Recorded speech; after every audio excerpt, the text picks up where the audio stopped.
नबी पाक ने दाढ़ी मुंडवाने और मोछे बढ़ाने को किस कौम का तरीका करार दिया? सर, यहूदियों और मजीसों का तरीका करार दिया। ऐसी जगह पर जाकर रहना जहां दीन पर अमल करना मुश्किल नामुमकिन हो, ऐसी जगह रहना कैसा है? सर, ऐसी जगह पर जाकर रहना जहां दीन पर अमल करना मुश्किल नामुमकिन हो, ऐसी जगह रहना हराम है। शेर व शायरी करना कैसा है? सर, हमद या नत के अलावा शेर शायरी करना मकरूह है।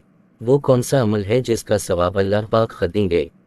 सर, वो अमल रोज़ा है जिसका सवाब अल्लाह पाक खुद देंगे। हज के फ़राइज़ क्या हैं? सर, हज के फ़राइज़ इहराम बांधना, क़ियाम अरफ़ात, तवाफ़ कबा करना। मिस्कीन किसे कहते हैं? सर, मिस्कीन वो हैं जिनके पास ज़िंदगी की ज़रूरियात अशिया मौजूद ना हों। हुज़ूर पाक ने सहाबा के साथ मिलकर कौन सी मस्जिद तमीर की?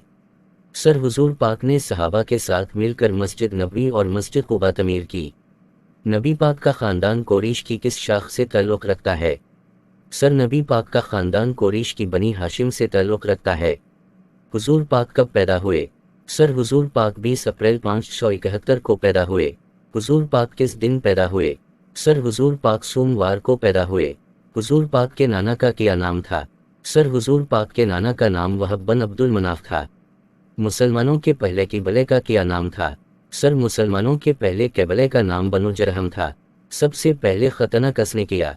सर, सबसे पहले खतना हज़रत इब्राहीम अलैहिस्सलाम ने किया। हज़रत उमर का क्या लक़ब है?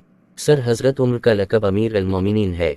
हज़रत नूह अलैहिस्सलाम की किश्ती में सबसे आखिर में कौन सा जानवर सवार हुआ? सर, हज़रत नूह अलैहिस्सलाम की किश्ती में सब आखिर में गधा सवार हुआ।